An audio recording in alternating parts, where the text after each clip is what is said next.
Hello, and welcome to the Hot Corner Podcast, powered by Easton.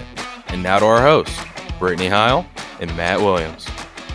Welcome to the Hot Corner Podcast, where we have the ins and outs of the fast pitch and baseball community for you. I'm your host, Brittany Heil. And I am your co-host, Matt Williams. Man, what a lineup we have for today. We need to brace everybody first, because everybody, I'm sure, is aware that I'm a former Jayhawk. And so who we have on today, at first I was a little skeptical of introducing her and spending some time with her. But after this interview, man, I am floored at what's happening over at this university in the softball program. So introducing our guest today is the Mizzou, yes, you heard me correctly, the Mizzou softball head coach, Coach Larissa Anderson. She has over 20 years coaching experience and over 600 win percentage. And that goes beyond, this interview is beyond the softball field. It's about life. And we could not be more excited to have her on today. Yeah, just to reiterate, this interview was so fun to be a part of because she's clearly good at her craft. She is competing at the highest level of the game, and yet there's just so much more to it than that. It's both for her and then all the stuff that we learned just listening and the things that, we know that all of you listeners are going to, take away. It's just incredible to hear her heart for her athletes, for the parents of her athletes, and it's just super exciting to bring this interview to anybody who can listen and learn from a coach that is competing at a super high level, but most importantly, making a significant difference in the lives of young people on and off the field. Yep. So strap in, grab a notebook, grab a pen, and get ready to take notes with Coach Larissa Anderson. Well, hello and welcome to the Hot Corner Podcast. We are thrilled to have Coach Larissa Anderson on with us today. Hi, Coach Larissa Anderson. How are you? Hi, I'm doing pretty well. Glad to be here. Awesome. Well, I'm sure this is kind of a change spring season-wise. We first just kind of want to check in with how you're doing, how the team's doing through all of this COVID. We're good. We're getting by. We're making the best of it. I think we're getting a little antsy right now because we're getting some spring weather, and early on it wasn't so bad because it was a little chilly and rainy and we weren't going to be playing anyway in the rain. But now it's getting to that point where we're itching, we're ready to go, and we've kind of taken our thought process to a next phase. Early on when schools were terminated and everyone was sent home, it was okay, take care of your families, let's get a little more acclimated to school. Let's figure out how to do this online work. And I didn't want to bombard them with softball requirements. So it was more about personal development. And then now we're kind of over that hump, and they're going to be entering finals here in the next week or so. And it's now going into the next phase on our season would have been over anyways. Let's start planning for next year. Mm-hmm. Yeah. And are you guys doing Zoom calls? Are you staying in contact with your players? What's that? So we have a group meet. We have a group meet chat that we're pretty much on every single day. Chris Malvo, my hitting coach, he has a little virtual hitting World Series that's going on right now with an app called Game Sense, and they're doing some pitch recognition. He's in the playoffs. Today is the World Series championship, best out of 7. So they are paired up against one another. They do some pitch recognition. It's all about, can you recognize what pitch is coming out of the pitcher's hand is how you get points. So they're pretty engaged with that. I've been doing a rules quiz where I pull up some rules out of the umpire NCAA rules exam, and I give them some situations like runner on second base hits a left center gap, runner on second rounded third, didn't touch third base, score, they appealed. How do you handle it? What's the ruling? So on and so forth, just to get their minds thinking a little bit more outside of their normal, softball stuff. So that's been pretty enjoyable. We started this past Monday with a virtual pitching development where our pitchers are reading hitters' swings. And it's been awesome because my pitching staff is so young and they've kind of just been throwers. They're not really pitchers yet. So we've been slowing down hitters' swings when they're seeing some swings and misses that they had in our 5 weeks of our season that we played, talking about the different holes in swings, why they were able to get swings and misses, things to look for that they can as they're on the mound. So that's been great where we've been able to break that stuff down, which we never would have been able to do in season. Yeah, that's awesome. It's going to be fun, I'm sure, for you to see the players' mindset when everybody's back in the fall and on the field, to see kind of that transition mindset and the shift, because like you said, you probably wouldn't have taken that much time to focus on, say, rules during season because you're working on development. Right, exactly. And it's kind of making them a whole softball player. You know, these kids grow up and they've always been told what to do, and now they're thinking about some different things, which has been pretty neat because it's created some dialogue. Like yesterday, the rules one was a play at the plate. So I used the players' names, where I was like, Hattie Moore is catching. She does not have possession of the ball. She's clearly obstructing, and the runner rounded third and collided with her fragrantly, took her out. What's the ruling on the field? So then they're responding back like, Hattie punches her back, and bench cleared brawl. So I mean, it was pretty neat. And then I'm able to say, if that happened, they're suspended and you're ejected. And but it's cool because, like, when are you ever going to be able to do that? Yeah, and I'm sure the appreciation for the umpires and having to make those calls is going to be there too. Oh, absolutely, yeah, because it's interesting to see how many really don't know the rules. Yeah. Well, before we kind of get into the heart of our conversation today, for the probably select few that may not know your full background, do you mind giving us a little bio on how you ended up at Missouri? Sure, absolutely. I could start from day one if you want me to. Yeah. So I grew up in a small town in upstate New York, a very resort area, Lake George and the Adirondack Mountains. It's on the east side of New York, about 2.5 hours from the Canadian border and on the Vermont border. So I'm up there pretty good. Small town kid, only 86 in my high school class. Played a 3-sport athlete. I played volleyball in the fall. I was a downhill ski racer in the wintertime, and I played softball. So if anyone was to ask me what my favorite sport was, it was really whatever season we were in. It was the winter time, it was like skiing's my favorite sport. And then spring, yes, it's softball. And, I didn't know what I was going to do after high school. I knew I was going to go to college, but I didn't know what I was going to play. And college was just a given because, growing up and my parents were like, yeah, you're going to college. So I didn't know what opportunities I had.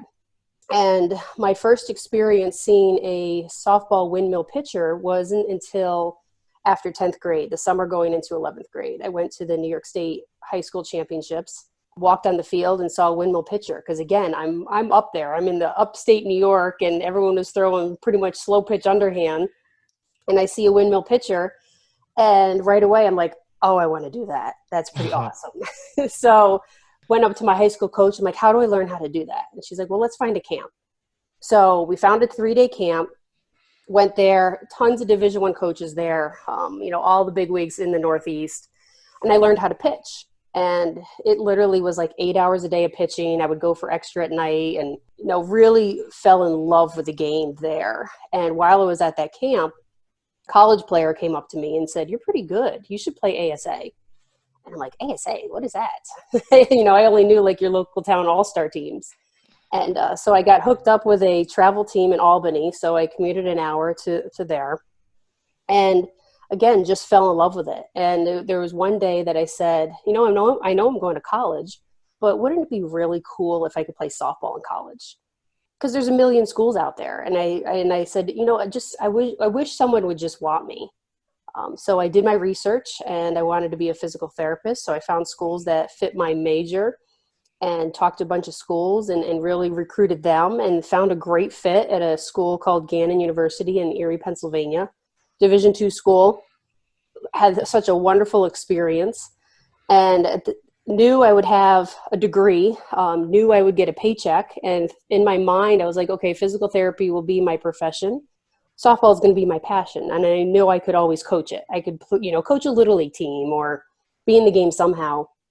And then one day I was like, wouldn't it be really cool if I could coach in college, but still had my physical therapy as a background? Got a job at a Division II school, CW Post, Long Island University. Did work there for 2 years. Won 2 conference championships, went to the NCAAs, and found myself saying, I wonder if I'm good enough to coach Division I. and threw my resume out there. And I just wanted to see if what I had on paper was good enough to get a phone call back.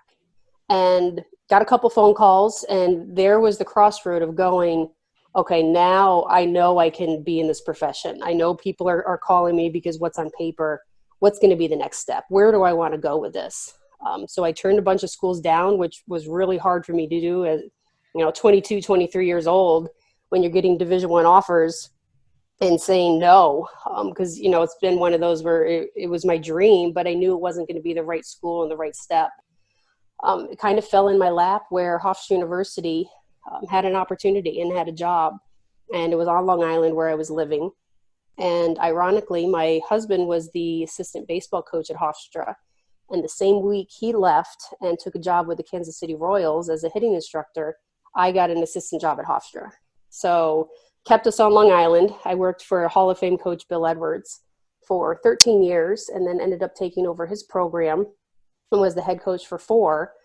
And anytime a mid-major coach is doing well, athletic departments will come after the mid-major coaches because they're overachievers. They don't have the same resources that the Power 5 have, and they know that they're back up against the wall a lot in terms of location or geography or the finances. So my 4th year at Hofstra, I knew I was going to have to make a decision. I knew it was going to be, okay, we're going to be good. I'm either going to have to decide I'm going to stay at Hofstra the rest of my life, and I'd already been there 17 years, or it's going to be time for me to move on. And it was just a matter of, our school's going to call. Are there going to be any openings? Because you could be ready to go and no one calls. So that Monday morning after the NCAA regionals, the phone's ringing.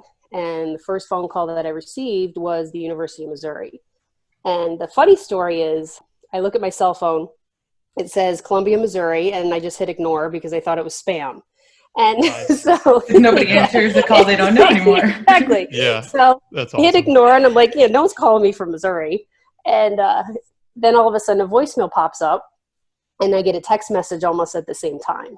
And the text Because no one message- listens to voicemails. Exactly. Yeah. And the text said, Larissa, we're very interested in you as our head coaching position at the University of Missouri. Signed, Jim Sturk. So I'm like, oh, I probably should have answered that. So I don't know who Jim Sturk is because I'm in New York, and why would I? I immediately go to my computer and I Google Jim Sturk, and it pops up athletic director at the University of Missouri. And I'm like, oh, this is for real now. So I text him back and said, I'm available to talk. So then he immediately calls. Now I have to answer because I just sent a text message.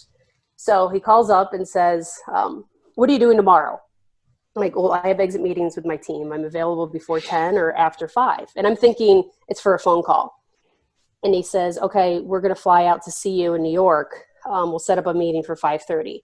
And I'm like, wait, in New York? man. What? Right, That exactly. escalated quickly. Yes. I'm like, I don't have anything. I don't have my resume. Like, I'm not prepared for this. And he says, don't worry about it. We just want to meet you. We've been following you for the last 2 months.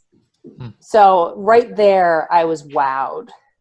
Met with them for 3 hours in a hotel conference room, and it was just the perfect fit. And what was funny about it is that, so they made me an offer. They slide an envelope across the table, and it literally was like a movie. Like, here's our offer, and I'm sitting there like a badass, not ready to look at it.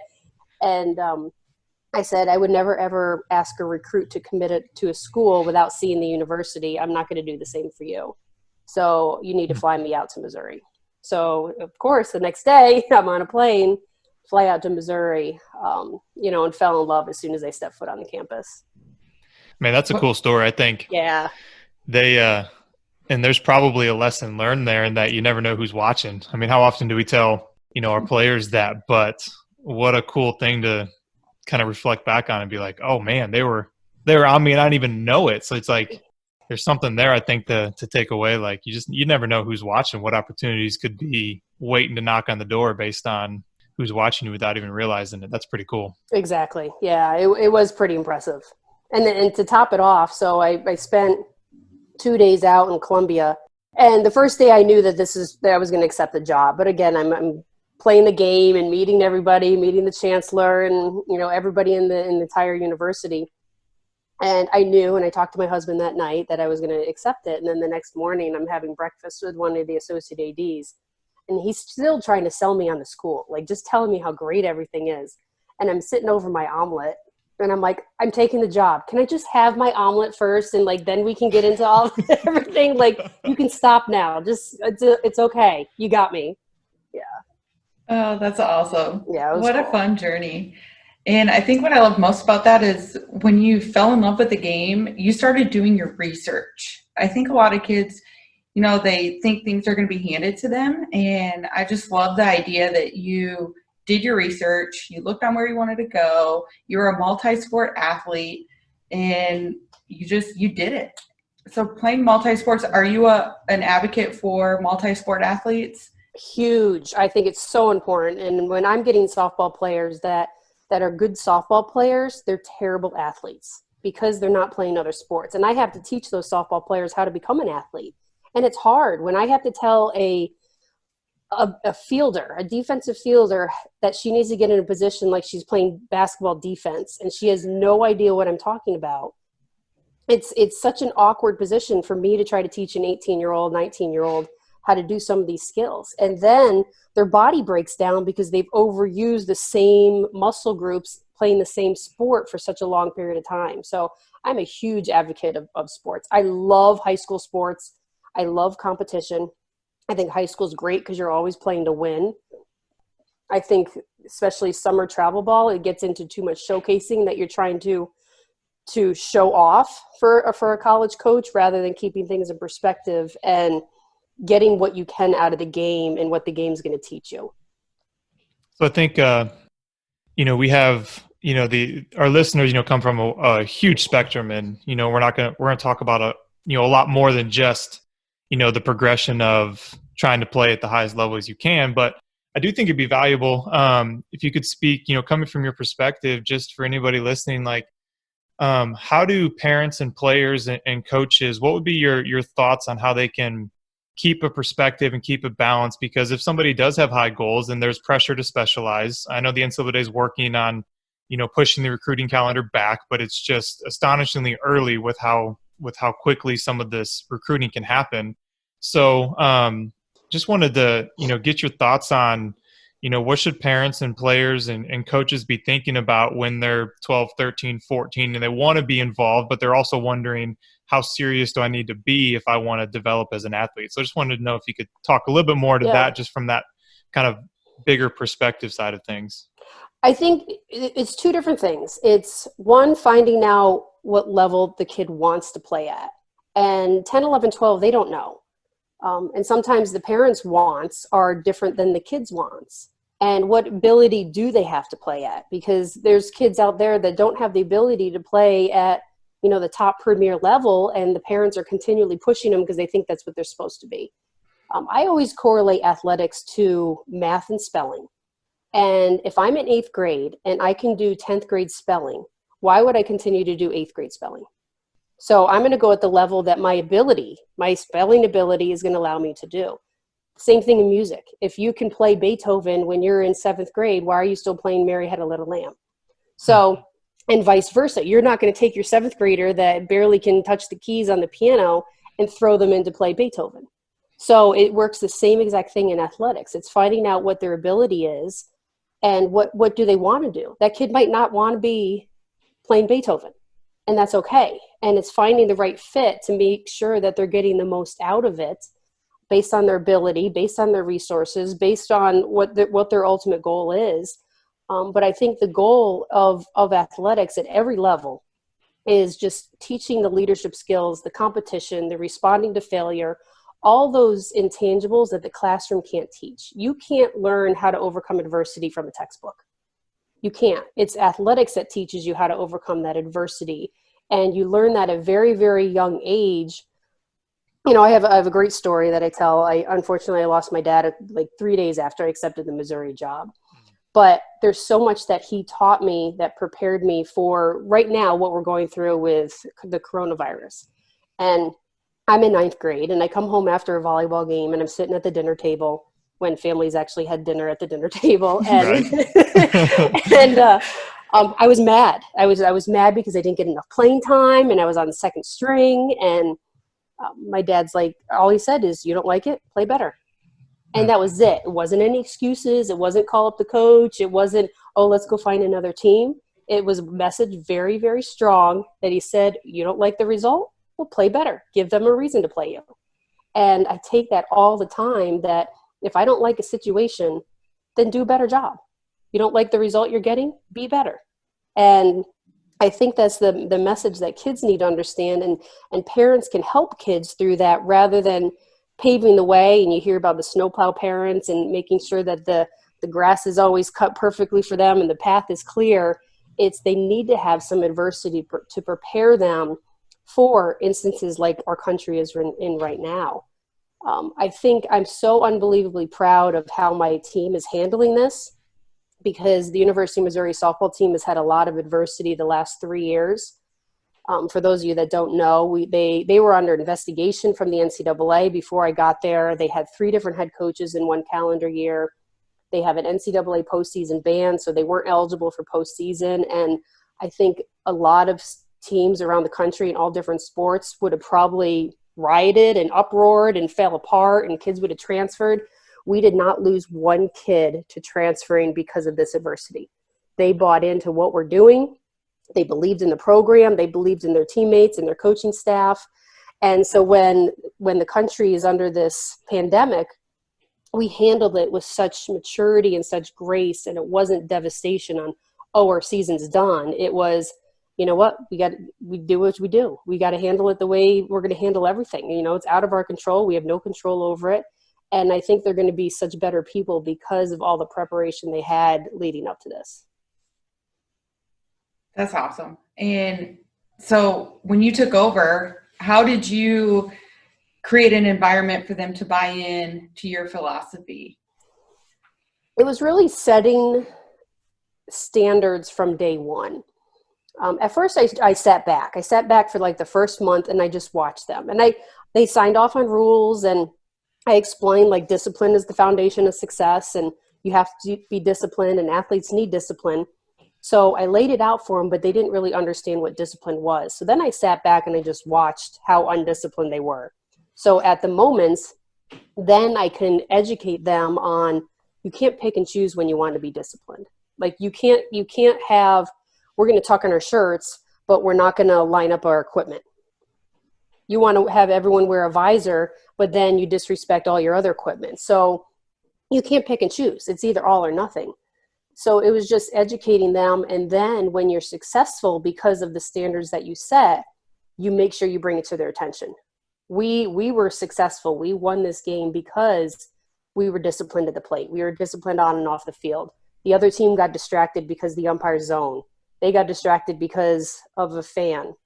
We weren't distracted because we maintained our discipline. So it's just continually get them to realize that there's a why to everything that we do. And once your players and your families and everyone on staff understands the why, now it's really easy to carry out what you're trying to execute.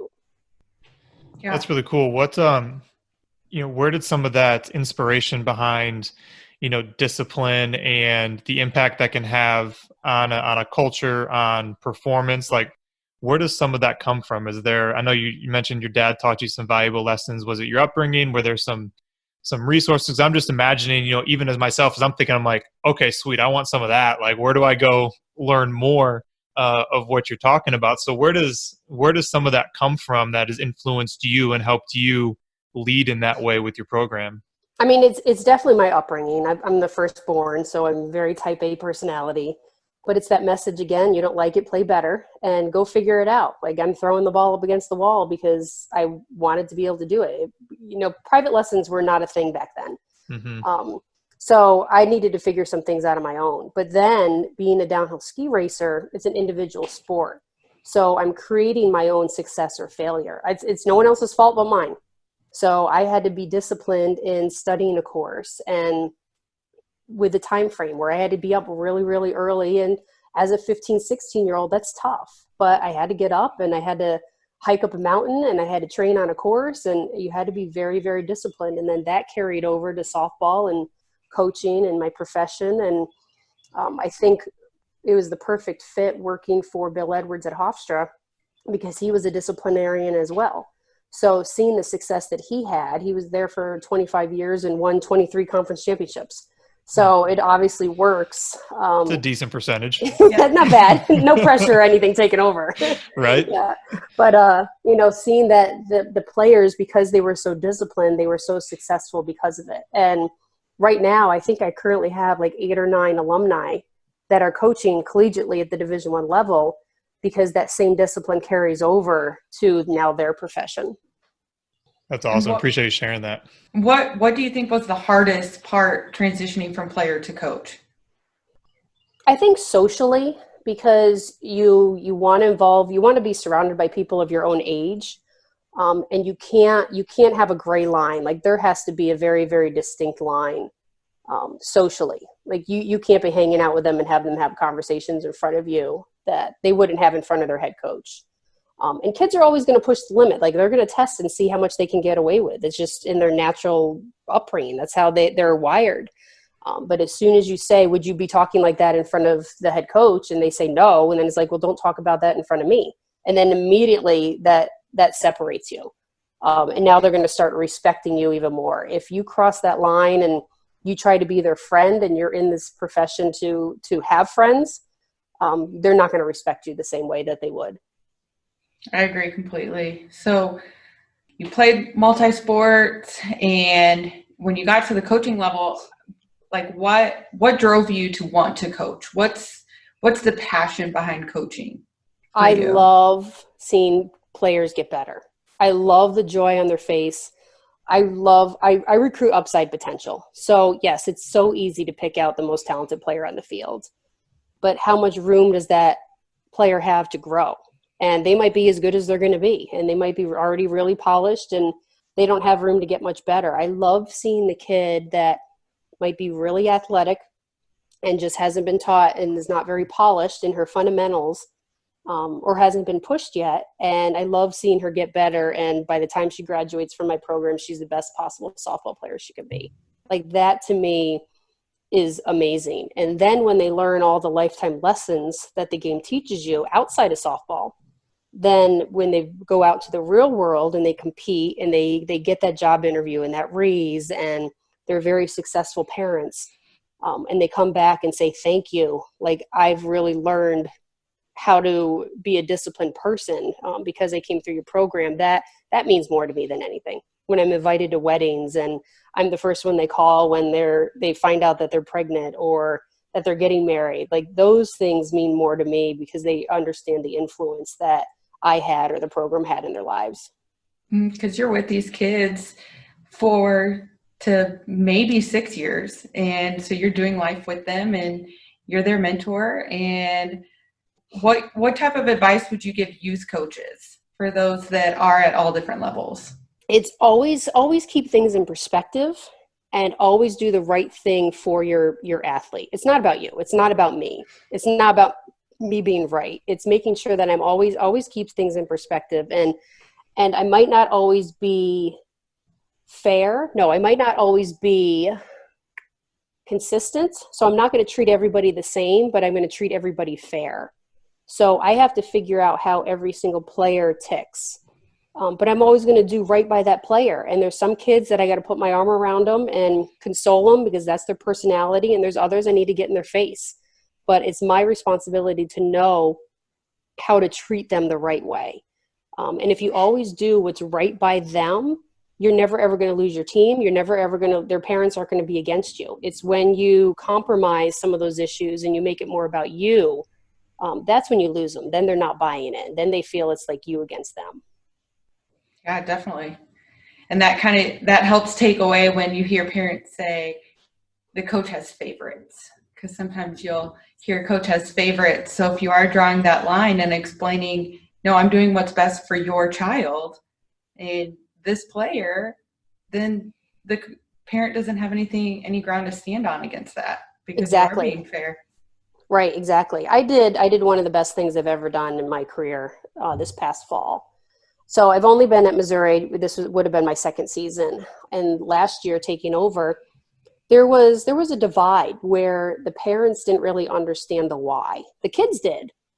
Now, I don't know what the kids are relaying to their parents because I'm not in those conversations. Right. And the kids did, but the parents didn't. They didn't understand some of the whys of the rules and how I was running the program because I didn't recruit them. Like the kids that I recruited, they get it because they spent 2, 3, sometimes 4 years hearing philosophies. So they're all in before they even step foot at my school. It was the ones I didn't recruit. So over the summer, I'm thinking to myself, okay, I got to re-recruit these parents. I got to get them on board. Once they're on board, they're going to understand a lot more. Now I want to at least try to get them on my side. So when their kid does complain to them, they will say, you don't like it, work harder, rather than, let's go after the coach type of thing.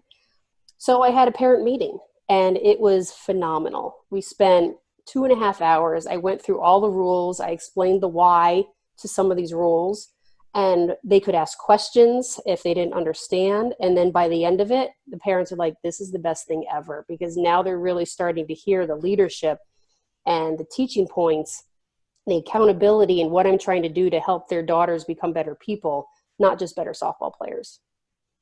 I think the greatest example was, so I have a rule that when the game ends, I talk to the team in the outfield.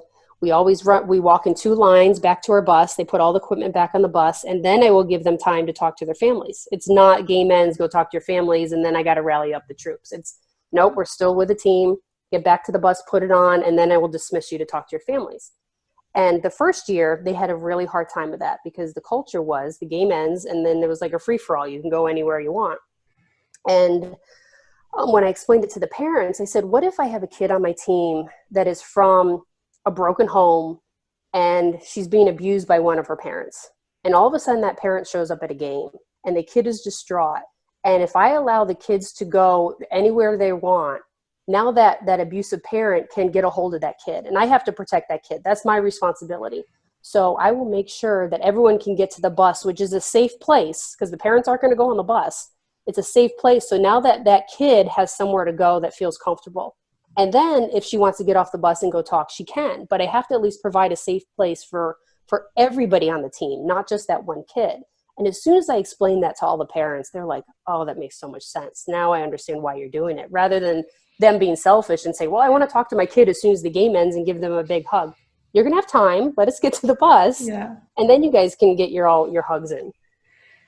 That's great that you took the time to talk to the parents, because I'm sure that everyone's played the telephone game, and so that can get misconstrued where coach won't let us talk to you till we're on the bus. And so, taking the time to not only have the players know your expectations, but the parents know your expectations too. I think it's huge, because nowadays you think about how involved parents are in their kids' lives. Yes. Like, they're having smartphones since they're like 8 years old. Okay. They're so involved in everything. And I think the coaches that say, I'm not changing, I'm old school, and I'm going to continue to do things my way, are the ones that lose touch with their team. You have to know how to adapt. You have to be able to adapt to every single generation. It doesn't mean you alter your standards, but you have to adapt in how you communicate. Like, I get it. Like, these kids communicate through text messaging. So I'm going to have download apps like GroupMe and communicate different ways. Like, they will FaceTime me more than anything now.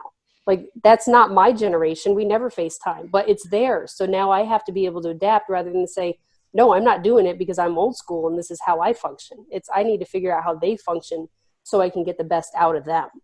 Yeah, exactly. It sounds like, a lot of what you're describing is just incredible. And, the communication, it sounds, especially with that parent meeting, effectively that was just, opening up lines of communication and allowing you to communicate your why and everything like that with the parents. And so, question for you, if you think about it from as a coach, because, you're coaching at, the very top of the game, but you've also been involved with the game, your whole life. You see it at all different levels. So if you think about it from a coach and then also maybe a parent perspective, like, what are some communication principles or best practices that you've discovered that help everybody get on the same page? Because I'm imagining like the youth coaches that, they're busy. They have parents and players are trying to communicate schedules to, team expectations, all that kind of stuff. So just love what you're sharing with the way you communicate. And I didn't know if you had any thoughts on communicating from the coach perspective, but also, as a coach and thinking about parents that are listening, what are some ways that they could communicate effectively with their coaches so that we're not, fostering a snowplow scenario, but we're actually helping the kids self-advocate, and we're creating healthy dialogue even when there's disagreements and stuff like that. So I wonder if you could speak to just, how you're communicating and how parents and coaches might be able to learn from that. I think it starts, and I get asked this question all the time. That's probably the number one question that coaches will email me at all different levels, where there's a disconnect between coaching philosophy and parent expectations. So I think it starts from day one, where every youth team, every organization has different goals. There's some out there that are trying to win a national championship at the highest level of travel ball. There's others that are giving opportunities. So if you don't communicate what the philosophy is of that team and that organization, how do you expect the players and the coaches and the parents to know? Like, you're just assuming. So it starts from day one on, this is our goal as a team. This is our goal as an organization. It goes the same thing in high school. Like, there's some teams out there that are trying to win a league and a section and a state championship. There's others that the athletic director says, I just want the kids to have a great time. I don't want anyone to quit and be upset. Give them a great opportunity. And when you communicate those things, at least then they know. And then the means of communication, I found that the more you inform them of what's going on, the more they feel in the loop. They have to feel like they're a part of it.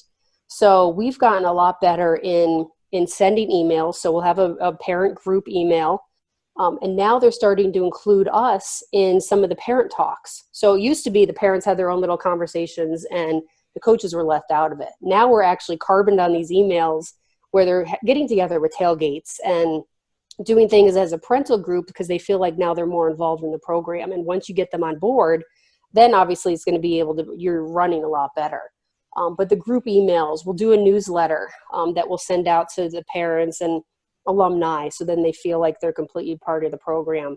Like I said, we have the group chat. What I'm doing, especially right now during the coronavirus, because I don't want there to be a gap from what I'm telling the team to what the parents are hearing. So I will text the team in the group me saying, letting you guys know I'm emailing all of your parents, tell them to give a heads up. I will email the parents, and then I'll also carbon the team. So that way they're all getting the same message. There isn't going to be any gray area. But the more, you can over-communicate. When you over-communicate, there isn't going to be room for people to speculate. I think you mentioned, earlier about how the parents' expectations and then the players, their kids' expectations on what their goals are, I think plays a vital role in that as well, especially at what level they're playing. Because do they want to play on the team where they're playing for fun and it's something that they're doing to stay in the game, or are they shooting to be at the collegiate level and be recruited? Like, I'm sure that's part of, making sure that communication line is right and everybody's on the same page. So what are your thoughts about staying in the game and being that player that just wants to go out on the field, but they have other aspirations when they get to college? Which I think is awesome. There's athletics, like I said earlier, athletics teaches you so much more than the classroom.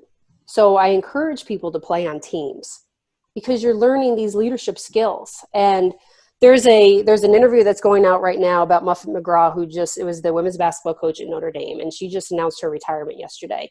And she gave an unbelievable press conference about women leaders. And I think teaching these young ladies, one, they need role models, and they need to see a good role model in something that they wanted to aspire to be, just in how they carry themselves and work ethic and things like that. And every team can provide that opportunity regardless of your skill level. So it's getting the most out of it, where you learn how to be a good teammate, and that's going to prepare you for life after athletics. Athletics are going to end at some point in everybody's life. Your body's just not going to be able to do it anymore. So it's, what are you learning from those opportunities? And even if a kid is playing recreation ball and has no aspiration to go on and play collegiately, what is she getting out of that experience? She's surrounding herself by like-minded people carrying out the same goals. And the goal might be, let's have a great time today. And that's okay, because they're working together as a team. They're learning how to communicate as a team. They're learning some of these characteristics and these intangibles that they wouldn't learn if they were just locked up staring at their iPad the entire day. So it's those types of skills that you want young ladies to develop, so that way that when they do go on for the rest of their life, they're prepared to be successful and know how to communicate. It's amazing when I get a recruit in the office and she's never had a face-to-face conversation, because everything has always been her face and her phone. And now I have to try to teach her how to make eye contact. Like, that to me is amazing. Like, I should not have to be teaching an 18-year-old how to shake a hand properly, how to make eye contact, how to be able to communicate and say the proper thing. But I have to do those things because they're not learning them at a younger age.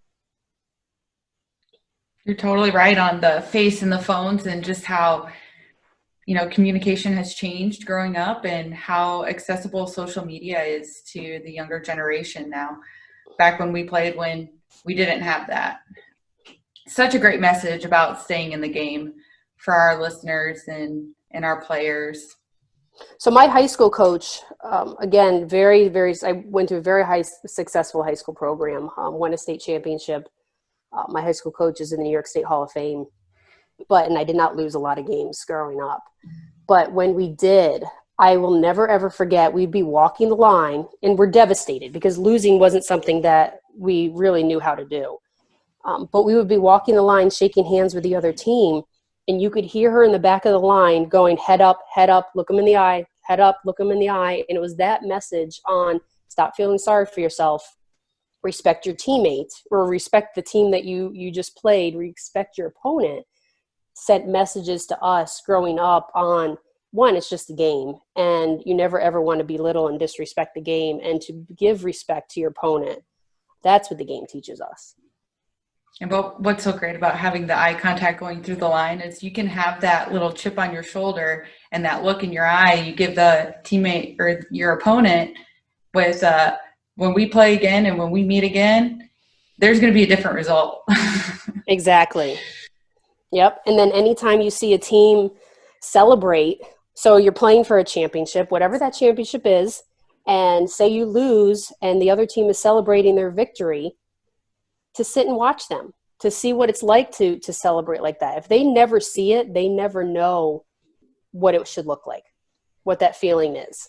So that's why it's great in athletics to have role models. I encourage youth players to go out and to watch a high level, watch a college game, because even if they don't have the aspirations to play in college, they're developing a role model in how that person carries themselves and hustles on and off the field and works hard, and they might carry some of those characteristics over to themselves. And characteristics to help with dealing with what we were hit with, coronavirus. I mean, it's part of adversity, and if you're growing up dealing with adversity and seeing how to handle it, then it prepares you for situations like this when you can't control what happens. Absolutely. I got more messages in the past year and a half from fans and boosters and people that were just at games saying, I love watching your team play because they never quit. I mean, that to me is just a direct reflection of us as a coaching staff and our program, that they're not giving in to adversity. Again, in softball is the best sport ever. I mean, obviously I'm biased, but I agree. It's the best sport ever because there's no clock in our game. You could be down 5 runs in the 7th inning with 2 outs, and you still have an opportunity to win the game. There's no clock ticking where you only have 10 seconds left to get a shot and you have to have two baskets to score. So when you believe in that and you know how to overcome some of that adversity, you're going to continue to compete. And life is all a competition. So now when we're facing adversity with the coronavirus, okay, we're still competing. We still have a job to do. We still have to make sure that we're doing things necessary that we can control.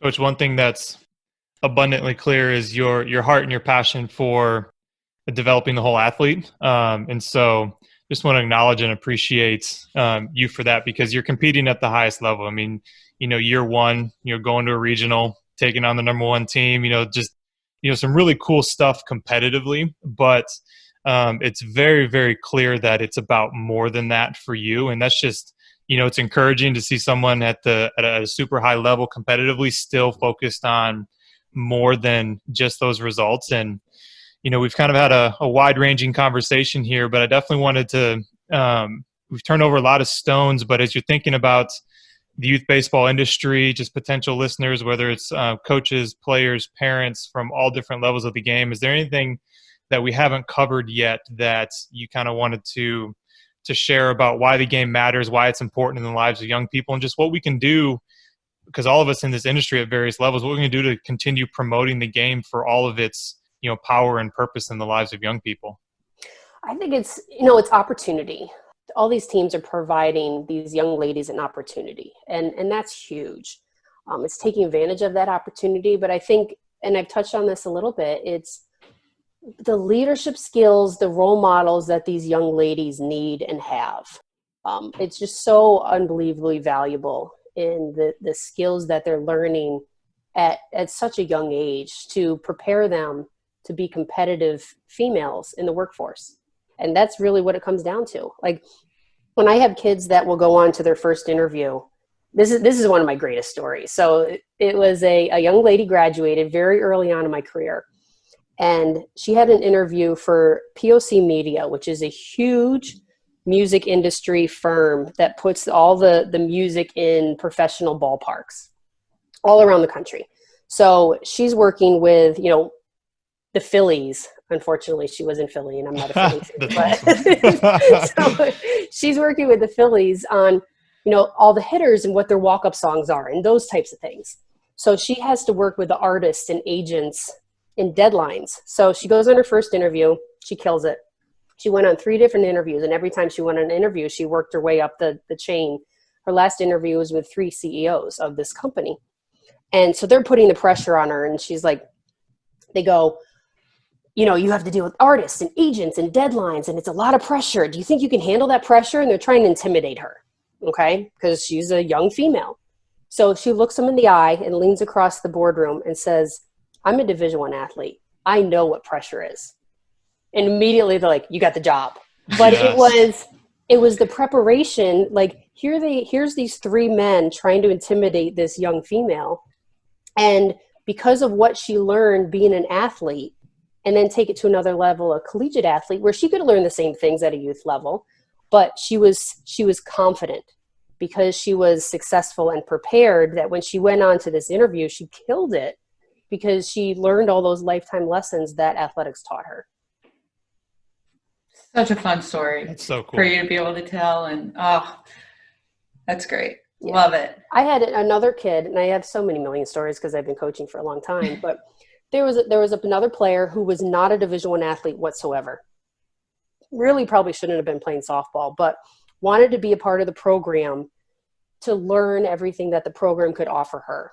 And she wanted to get a ring. She wanted to get a championship ring. Never, ever stepped foot on the field in 4 years, but was such a valuable entity to the program. Great teammate, supportive, pushed her teammates every single day, which made the team better. So she made the team better, not because of her stats, but because of everything that she brought every single day. She got a ring. She went on and got her master's at USF, got an internship with ING, worked with the Tampa Bay Rays, the Tampa Bay Bucks, went out to the LA Dodgers, and now works for the NFL. So it was all those things that she learned along the way to compete, to how to be a great teammate, that prepared her for all those other opportunities. And when she went out to the Dodgers, she wore her championship ring, and the Dodgers said, I would hire you just because you have that on, because they knew that she knew what it took to win. Yeah, and it doesn't matter what the stats were at that point. You have that ring, you earned it. First of all, what interview do you ever go on and someone says, what did you bat back in? Right? No one cares that you hit 0 or 450 or what you're feeling. No one cares. Except sometimes the parents, but right. The parents, parties, I think, have all those, up there in the brain bank. But my dad had the batting average down to like how many hits I need per game to hit a certain mark. So you're speaking my language with that one. Yeah. Exactly. But like I bet you can't even think back and what you hit every single year and what your fielding percentage was. And I mean, you're going to remember the moments. You're going to remember your teammates. You're going to remember how you felt. You're not going to remember your stat line. Yeah. And I remember my dad and I kind of, going through the process together, whether it was like the regardless of however many hits he had in his little daytimer back when they had daytimers, figuring out the math, it was the experience and the bonding that my dad and I shared through the sport that is it's way more than the numbers to that point. And I think you're speaking to that with how the game's impacting people for years to come and then generations to come, because, if they have families, they're leaders, they're going to be impacting future people, future generations with the lessons they learn. It's cool to hear the impact that it can make. Yeah. I'll send a message as my shout out to the parents listening right now. On your way home, driving your daughter back home, the best thing you can ever say to your daughter is, I enjoyed watching you play today, regardless of what the result is. Because now they want to feel that gratification that you really, truly enjoyed watching them play. And I had a parent one time that was upset that they wished that their daughter did better. And they were frustrated because they said, I feel like she's not contributing to the team and she's a better player than what she's showing right now. And my message to him was, you are going to hope in 5 years, you wish you were sitting in the stands watching your daughter fail, because your daughter's not going to be playing the game anymore. So wouldn't it have been nice to sit in a little bit longer, and regardless of what the result was, you wish you could see your daughter fail one more time. And I What a special message. Yep, I enjoyed watching you play. That one sentence will probably change the whole perspective and car ride home, that feeling for those kids. Exactly. Well, Coach, that's all we got for today. We appreciate you so much for being a part of our podcast. My pleasure. And we, I'm sure just like you guys, we're chomping at the bit to get back on the field. And when we do, we'll be there supporting. We hope you all stay healthy and stay connected during this time. Thanks. This has been great. And of course, I have to end it by saying MIZ. Right. And I'll end it saying Rock Chalk. Oh, that's awesome. Thank you, Coach. We appreciate your time. My pleasure. This is great. Thanks. Yeah. Thank you. Bye. Bye-bye. Man, what a privilege, Matt, to have Coach Anderson on our podcast today. And I'm sure she converted a lot of new Mizzou softball Tiger fans today. Absolutely. I mean, Coach Anderson, her heart for the game, her heart for her kids. I mean, she's excelling at one of the highest levels in the game, but to hear how much bigger it is than just the wins and losses for her, and just the ways that she's impacting the lives of not just her athletes, but also the parents of her athletes. I mean, she's making such a huge impact in the game. And I'll tell you what, I was having a great time just listening, learning myself, taking notes, because, how can I learn from her as a coach? Because that was cool. That was really fun to be a part of. It sure was. And I'd say, for a quick win, Matt, I think we just remind the parents and coaches to take a second and tell their players, athletes, and kids that they enjoyed watching them play. They enjoyed watching them do life. I mean, that was such a huge takeaway. So, I mean, there was so much to take from that interview, but if you take one practical thing, I mean, not just parents, even coaches, can encourage players. Just if you remember one thing, our quick win, something that's short and practical, something that's memorable you can take with you and apply right away. Look for opportunities to say, I just genuinely appreciated watching you play, because the results are going to take care of themselves, and that's the stuff that matters. And so definitely couldn't have ended on a better note. I feel like it's a perfect quick win to finish up with. Yep. Because it's so easy to just focus on what's next in life and what's next for practice and what's next. What do we need to do to get ready for the game or an interview? But just taking that second to say that one sentence, I enjoyed, and then fill in the blank. That'll go a long way for everybody. So that's a wrap for today. We got to say thank you to our producer, Cole. Thank you to our MSP staff for all their support. And most importantly, thank you, the listener, for tuning in.